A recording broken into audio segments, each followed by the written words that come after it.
y'all, welcome back to the channel. Today is Wednesday. It is about 8:40 a.m. My girls just left for the bus, and I gotta be on the clock in like 15 minutes, but I decided to record this video for y'all real quick. This highly requested video. A lot of people have been asking how we moved to Georgia with $800. So today I'm gonna be going over everything. I'm gonna try to go over everything we did, and if I miss anything, if you have any additional questions, feel free to drop them in the comments. And if you haven't already, hit that subscribe button and let's get into it. Okay, so prior to moving to Georgia, I saved up $800. Well, me and my mom. I had sold some things from the house. We was doing DoorDash, Uber, things like that, and we ended up saving $800. I think we had more saved, but just, you know how like it's other things that's needed and you have to pinch into your savings sometimes. So that's kind of what we had to do when we were there. So I had already moved out of my house. I was staying at my mom's house for a little bit. And then when she decided that she was going to come with me, because originally it was just going to be me and my daughters. But she decided she was going to come, so she moved out of her house, and we both were staying with my sister for like 2 weeks or whatever, right? So we literally hit the road with $800. I had reserved a hotel for like 5 days, and that was gonna be like $500 some or whatever, which I think ended up being cheaper because like it was gonna be a certain amount plus the dog, because we have my mom dog is with us. The pet deposit was like $100, but things worked out for the best, and our room actually ended up being cheaper. We had called and had to cancel one room and get another one. That was a whole nother situation, but we ended up getting a hotel, pretty good price. It was an extended stay. The plan was to do an extended stay for a month and kind of scope out the areas and see where we actually want to settle down at.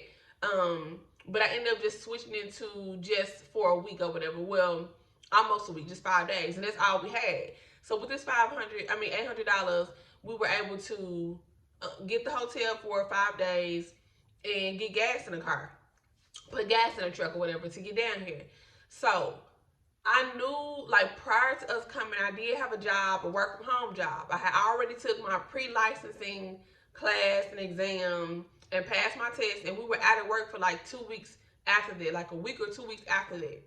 But I knew I had a short check coming when we arrived. So we moved here on a Saturday. I was supposed to start my job that Monday. Well, I did start my work from home job that Monday, and then I got paid that Wednesday.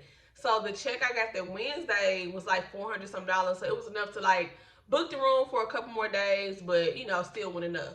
So one good thing about our journey is I knew that I had, let's say, an expected financial blessing coming the 23rd, because we moved here February the 18th, I think. So February 23rd, I had an expected financial blessing that I knew would be coming. So I was really banking on that to be able to get into us an apartment. So because my work checks wouldn't start rolling in until the end of the month. Okay, so thankfully that came just in time. So okay, so before the money came or whatever, we had applied for an apartment within that first week of being here. Applied for the apartment, got approved. I'm like, okay, cool. So with their process, they do like you get approved, but then you go through like a third party to like submit your income and all that stuff. So by me just starting my job, I didn't have anything to submit. So I'm trying to explain to them, like, I do make enough to afford it, but I don't have anything to show y'all an actual full check because I just started work. So they were like they were really nice and cool about it, but it's still like the apartment complex, they couldn't do nothing about it because they go about what the third party, you know, say. Third party had to submit my application as incomplete or whatever, or insufficient, whatever the wording is. So he was like, well, you got approved, just wait till you get like 2 full checks and then submit it, and then, you know, you got it.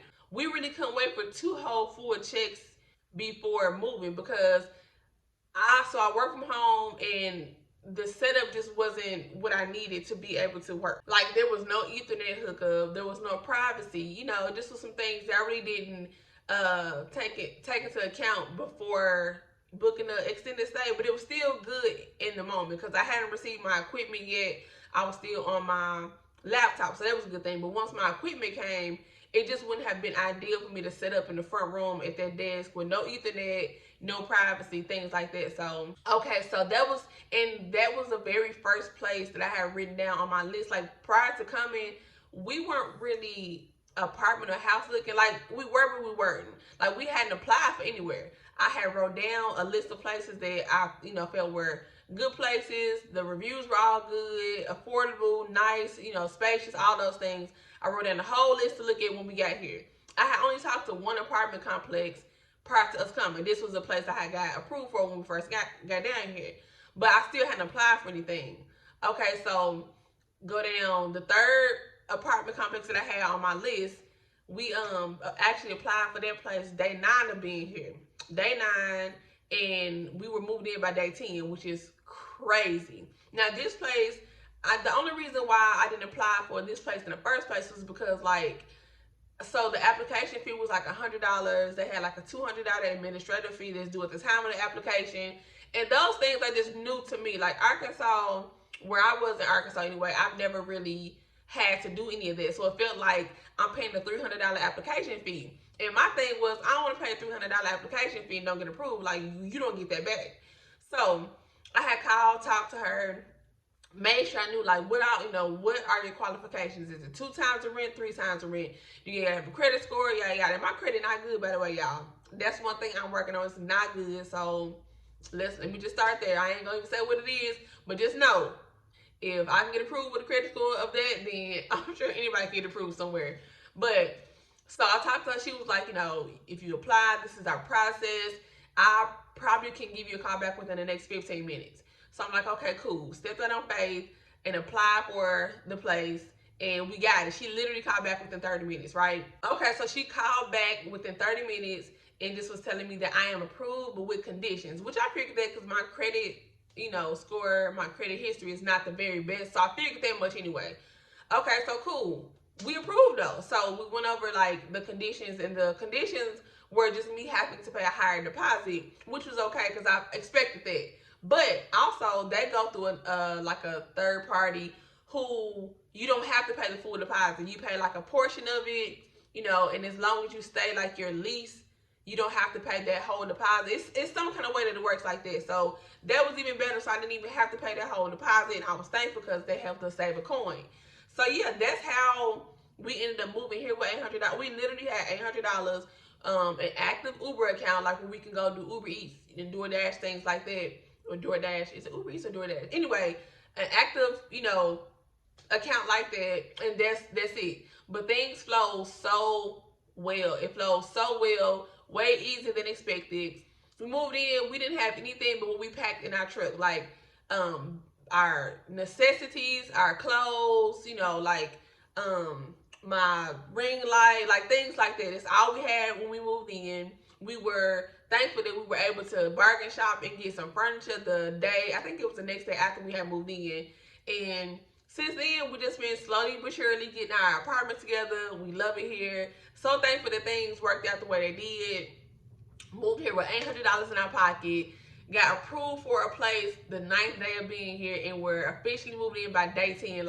It still sounds crazy to this day coming out of my mouth, but nevertheless, we're thankful. Things are going extremely good, and that's pretty much it. So I hope this answers a lot of y'all questions y'all been asking me on Instagram. If I did not answer anything, I will be more than happy to do a part 2. So y'all just let me know in the comments what y'all wanna, know, and I will answer those questions for you. So like I said, if you haven't already, hit the subscribe button, and I will catch y'all in the next video.